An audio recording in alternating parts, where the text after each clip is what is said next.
right, guys, welcome to Here for the Experience. I'm Justin, and I'm filling in for Mike this week. He's taking a week off. He's in Colorado doing some training and getting ready for some new big things coming up.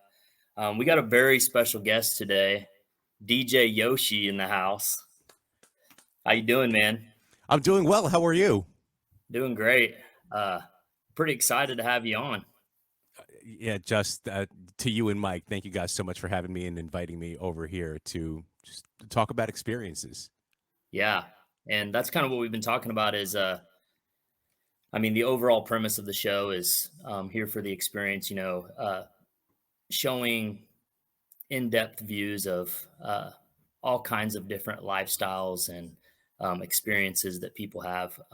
But our current series right now, Finding Your Grit, we felt like you'd be perfect for that because you're just out there hustling, man. You're out there doing your thing. And I read a few different things about you. I'll let you go in depth about it, but I know you're out there doing your thing with DJing, and uh, I know you're affiliated with Under Armour and Army football and some other sporting events and things like that. So I was kind of first off hoping you would go into kind of an introduction of yourself and kind of tell everybody what you do and what you're about, what your passions are, and things like that.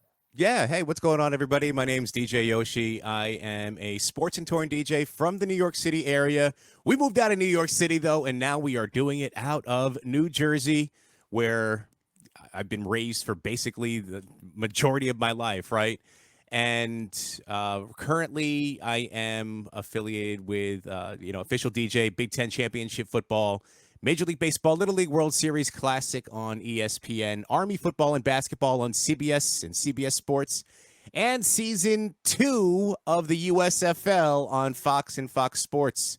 And Wow, that's cool. last year, I actually got to make my debut DJing for my favorite childhood team, which is the New York Mets. So thank you to the Mets organization for tapping me and bringing me on last year too. Pretty cool, man. I can't complain. It's been Yeah, a great 27 years so far. that's awesome. I mean, how do you get into doing some of those things? Like, where was the first moment in your life where you were like, I know this is what I want to do? Yeah, so I was lucky in the sense where my brother, my older brother, he's 2 years older than me. He and his friends started DJing, and I was in 6th grade at the time, right? So when they started doing that, I was like, oh, that looks pretty cool. And whenever they would go outside and they would go out, I was in 6th grade, so I wasn't really going anywhere. I would sneak down into the basement and I would just start mixing and, recording my mixes. And I would study what they were doing, watch videos, of course, and try to put it together, like listen to the sounds of, at the time on the radio, it's Red Alert, Funk Flex, and watching Kid Capri on TV, Scribble, Flex, and all them, and I would try to emulate what they were doing. Hmm. And when it came time for me to graduate 8th grade, I was at the point where I could play publicly, right? So I was doing high school dances in 8th grade and in high school, and then my sophomore year of high school, I got lucky and I started, I could talk to you guys about luck. I say lucky, but really lucky is the intersection of being prepared and the opportunity presenting itself. Hmm. So I got lucky when I was a sophomore in high school, and a New York City promoter asked me to play one of their events. And from there, it was just other promoters and other venues that were approaching me. And at the time, I was, 15, 16 years old, and I had no clue on how to run a business. I had no clue on how to negotiate for myself. So I picked up friends, and the friends just started pseudo managing me. Hmm. Um, when I was 18, I started. I wasn't even 18 yet. I was 17. I did my first tour at 17 with Pepsi, Boot Camp Click. Shout out to Buckshot from the Boot Camp Click, DJ Dummy, DJ Logic. That, and for that entire summer, we just traveled around and did a bunch of different shows. And that's when I was like, man, this is dope. I That's could so sick. yeah, I could really see myself doing this. And when I got into college, I was able to understand at that point that how nightclub promotions worked, how nightclub venues got paid, how nightclub promoters got paid, which enabled me to structure my pricing based off of the amount of people that I was able to cater towards. And from there, it was just leverage this relationship, leverage this booking, turn it into this. And I learned the art of the pitch because I was taking a marketing class in college. So I learned the art of a pitch and I applied that knowledge to how I pitched Jen McClure at the New Jersey Nets at the time. And shout out to the homie DJ Irie. He co signed me. And that was actually how I got into sports officially. It's pretty awesome, man. A lot of people, they go around and say they're going to do this and say they're going to do that, and they genuinely want those things. But a lot of people, they might even start their journey in those things, but they don't, they give up after a certain amount of time. Hmm. And that's kind of what this series is all about, is finding that inner grit, that substance that keeps you going when you get to that point where you want to give up. What we really want to know with you is, when was the moment where you really had to dig deep and find that grit in yourself, where maybe you had a point where you've doubted or thought about giving up or something, if you had that point. And Yeah, I actually, Justin, I did. So imagine from the time I was 14, I did a YouTube video on this. It's about failing forward, right? mm, Understanding how to fail forward. So imagine from the time that I was 14 till about, how old was I when I graduated? I graduated a little late. I was 23 when I graduated college, right? So for 9 years, I had a pretty meteoric rise. There was one moment when I was 16 years old and I was in a battle. This was my first encounter with quote unquote failure. I was in a battle. Cubert, Rolly Rowe, Cutting Candy, Vinrock. Those guys were the judges. And it was my first time actually stepping away from the DJ booth, you know, quote unquote DJ booth, right. enclosed in a nightclub setting, to where it's out. There's 4,000 people that are looking at me, and I completely froze, forgot my routine, Uh, screwed everything up. And in post, when I was debriefing with my best friend, he said, "Did you have fun?" I said, "Yeah, it would have been great if I actually performed." He's like, "Cool." He said, it's great, but what did you learn?" I was like, mm, "Ooh, what did I learn?" I had to sit with that and think what I actually learned from that moment. And at the time, rest in peace, Ed, he said, there are going to be moments where you fail. You need to understand how to fail properly. mm, If you fail and just sit here in pity of yourself and you wallow in the failure, that's the incorrect way how to fail. When he approached me, I was down by myself. I was sulking in the chair inside the hotel room. And after having that conversation, it enabled me to think about what I want to do every time that I encounter failure in the future. So that was the first time. And that's kind of childish in the experience, but I'm glad that I had that experience, because until then, I was getting yes to every club that we went after. I was getting yes to whatever I wanted. mm. I was getting yes to. So that was the first time that I was just like, "Ooh, you may not be good enough yet." Fast forward to 2005. I was with the Nets for 3 seasons at the time, and my contract came to term. And for those who don't know when it comes to term, the term is the beginning to the end. So my contract came full term, and they were not optioning my contract. Mm. To me, that hurt the most Yeah. because I was just graduating. I graduated a week later, to be honest. I Well, was I'm let go sure from they the felt Nets. like family at that time too, kind of. Yeah, yeah. Yeah. And as sports fans, people will often say, "Oh, we, the team, we this, we that." Folks who are outside of sports and consume it as fans will often say "we" as being the part of the bigger community, but internally in a sports franchise and a program within a university, you see people, you speak to people, the hours are long. I mean, some of the days our hours are 14, 15 hours. Mm. And those are the people that you're eating breakfast with at 6:30 in the morning. Those are the people that you're eating lunch with, and those are the people that you're eating supper with. Right? Like I see some of my coordinators more than I see my wife. Yeah. And you're right. It becomes a family. It's familial that you're eating 3 to 4 meals every day, 3 to 4 days a week with somebody.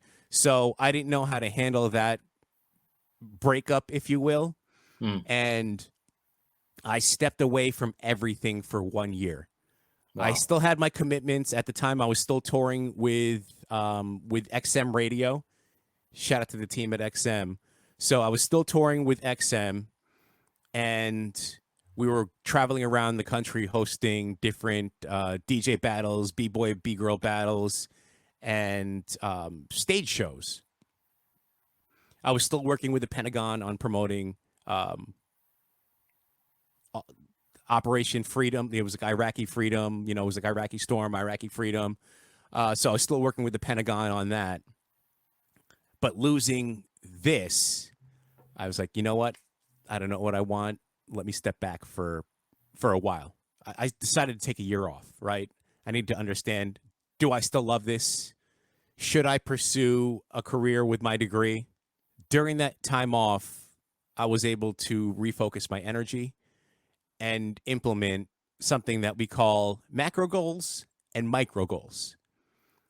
People want to know what a macro goal and a micro goal is. I talk about this with the folks who I coach.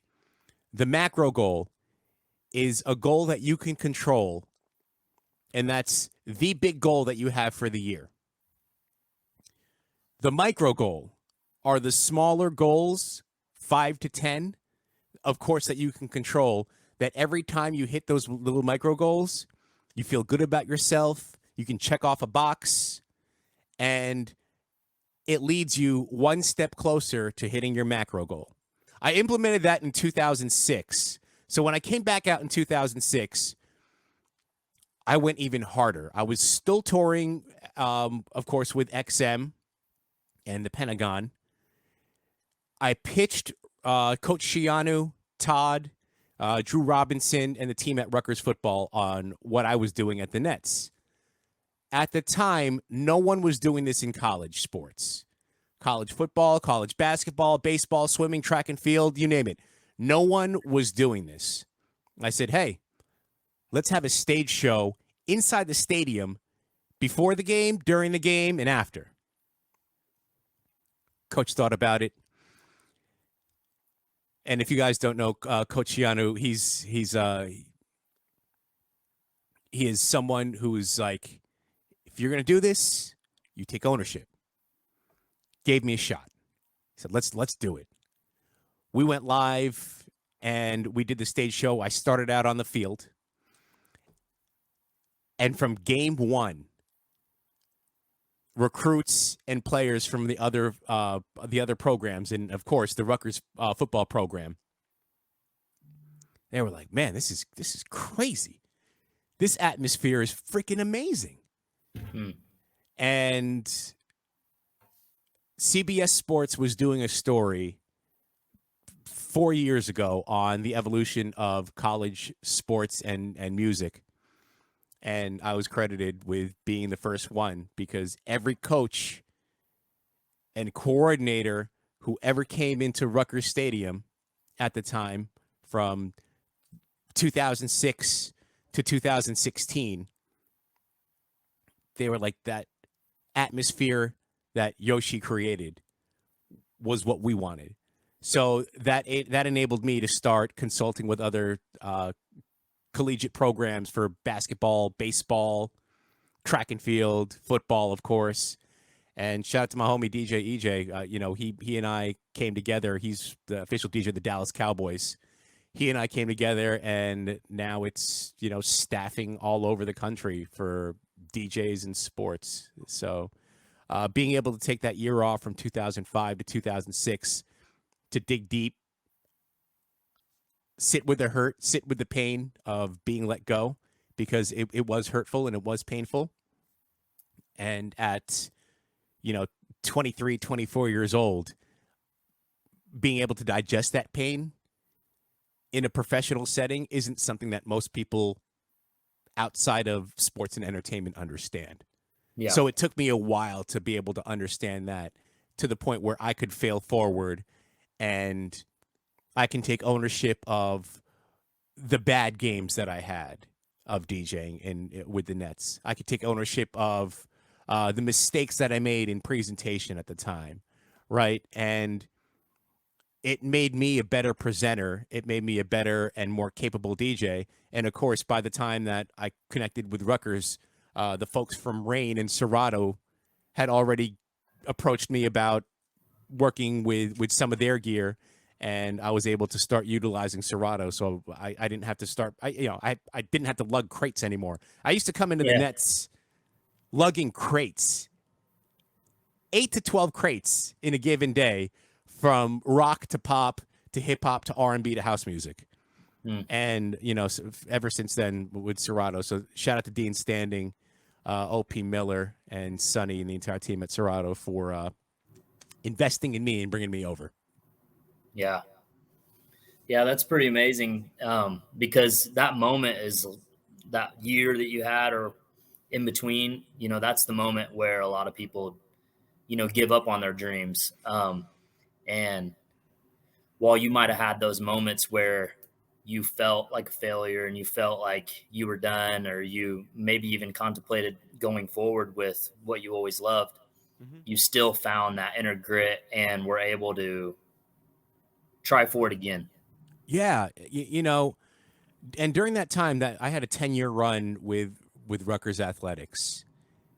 During that time, I also started with the Big Ten in 2013. So thank you to the Big Ten for bringing me on and understanding what we were doing at Rutgers. They flew auditors and presentation folks out to our games, and they were like, "Man, we got to do this. We got to do this at our sports."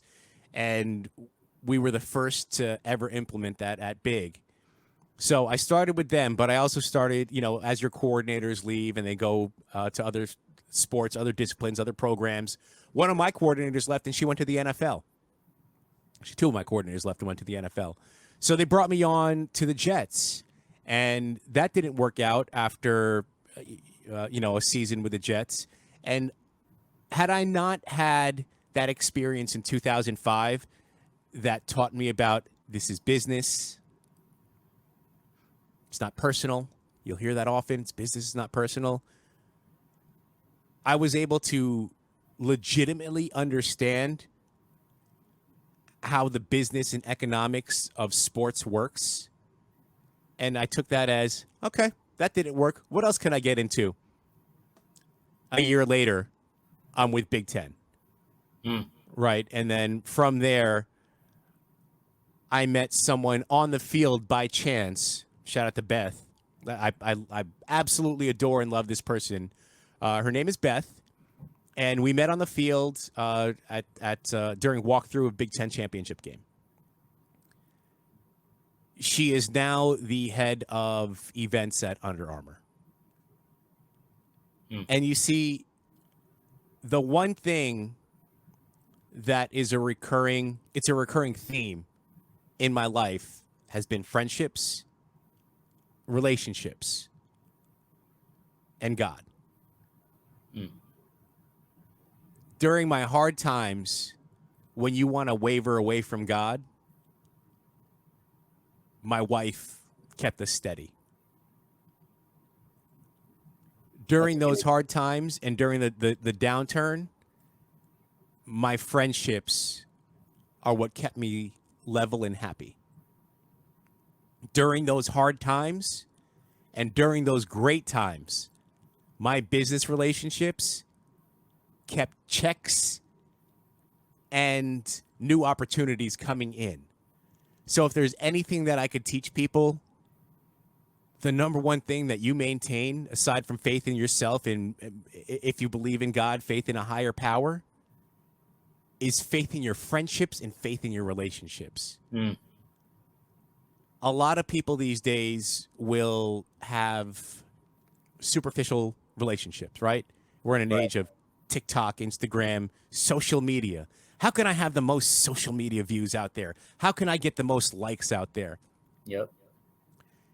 Listen, some of the posts that I have, and I don't have the greatest social media following, some of the posts that I have out there gets me 20 or 30 likes. I don't care.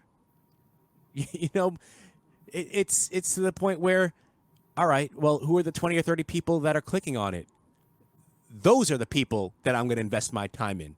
That's awesome. And when you look at that and you look at your social and you see the same 20 or 30, whatever your base is of people that are always supporting you, those are the people that are going to be your ride or die. And when they're your ride or die, invest in them Yeah. because they're investing in you with a click. Well Okay? said, man. Man, I should That's big. That's huge. Yeah, I should do a YouTube video on that. you really should. That's a big. That's actually a big topic that Mike and I debate a lot, and What do you guys talk about it? we plan to have a whole sub series about it. So yeah, maybe we'll have to bring you back on for that one. Oh, Honestly, I'm in. Justin, I'm in. yeah. Anyway, I think I know we don't have too long today. I know you're booked up pretty crazy, but I think you put the nail exactly where it needed to be in this episode. You kind of answered my last question with what advice you would have for people, and I mean that's big. That last statement you made is huge, and a lot of people are focused on the wrong things. When you fail, you're able to sit back and you're able to learn something from it, and you're able to look at it in a different way. When you learn that way to look at it, it just allows you to keep going. And when you keep going, it's amazing the things that happen. You proved it with your story right there. But thanks, Yoshi, DJ Yoshi. Thank you, man. Really appreciate you coming on. I know you're a busy guy, and man, I love what you're doing. I love your stuff. We're gonna promote you as much as we can on our side, and hopefully we give you some content that you can put up on yours too. So Justin, appreciate Mike, I appreciate you guys, man. Thank you so much for having me.